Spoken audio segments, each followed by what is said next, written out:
Though I'm a bit late to the party, Chapter 165 of the One Punch Man manga released, and it's a banger. So much crazy stuff went down in it, but first we need to talk about the most important thing that happened, and we need to answer the question it brings up. Did Saitama take damage? No, he didn't take damage.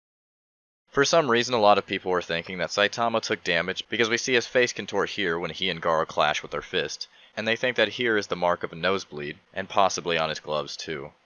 Now, not only does this narratively not make sense given how strong we know Saitama is, and that he's pretty much invulnerable to anything, even stuff that makes zero sense, but it's quite obvious that Saitama didn't take damage here, and this is clearly not a nosebleed here either.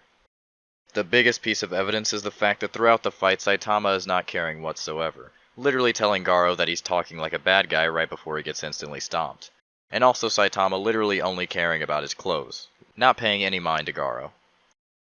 On top of that, before this panel, we even see that same mark below Saitama's nose right here in this panel, that happens before Saitama gets punched in the face and talks about getting scratched. So this mark wasn't even caused by this punch that people are saying affected Saitama, and it's clearly not blood. Also, there's not blood on Saitama's gloves, that's literally just the shading on his gloves. As you can see, it's the same on the rest of his fingers as well. Also, in the panels afterward, the mark under Saitama's nose is gone, clearly not him actually taking damage, because if it was actually that important, then it would be pretty apparent. That's not even including the fact that these same lines are literally scattered around his face, and that's clearly not him taking damage. That and this exact same thing happened in the Boros fight, which we know Saitama 100% did not take damage from. It's pretty obvious that Saitama didn't take damage here. The implications would have been much more apparent, and Saitama's reaction would have been completely different than the not caring attitude he's still showing throughout the fight. A lot of this fight is literally just a straight up parallel from what happened between Saitama and Boros, and if you still think that Saitama took damage against Boros, you're actually just delusional. It's quite clear Saitama didn't take damage here. It doesn't make sense narratively, it doesn't make sense logically, it doesn't even make sense art-wise, and it doesn't make sense given the context of anyone's reactions here. If you think Saitama took damage here, I think you're missing the part where he intentionally jumps in the air to get Garou to aim his gamma ray burst at him and not the earth simply because Saitama knew he could tank it. But then again, if you think he took damage, you're probably stupid enough to think that Saitama died tanking the star erasing attack. Anyway, now that we have the most important thing out of the way, this chapter was a banger.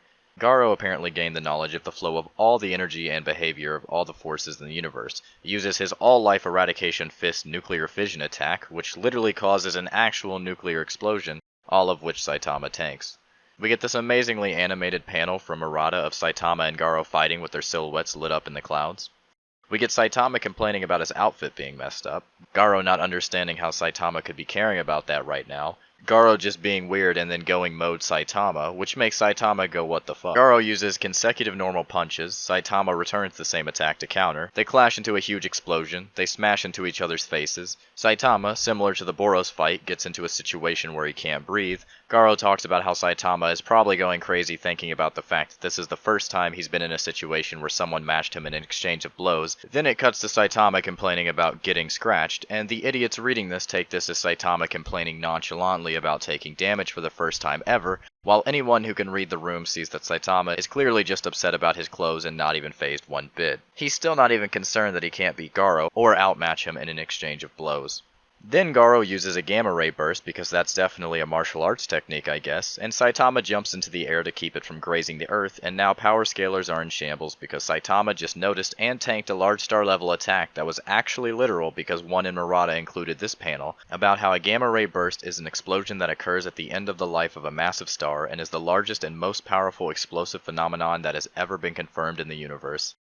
But because people are stupid like always, someone's gonna argue that this is not literal, and that if it was actually a real gamma ray burst, then it should have decimated a planet, and since it didn't do that, it's clearly not actually star level, because even though we're reading a manga about a guy who got so strong doing 100 push-ups, 100 sit-ups, 100 squats, and a 10-kilometer run every single day, he can now one-punch anyone, and a weird extra-dimensional alien being who goes by the name of God that can hand out cosmic powers and understanding gave a runaway martial arts master with daddy issues the power to unleash a gamma ray burst, clearly this series is built on realism and one-to-one consistency with real-world physics.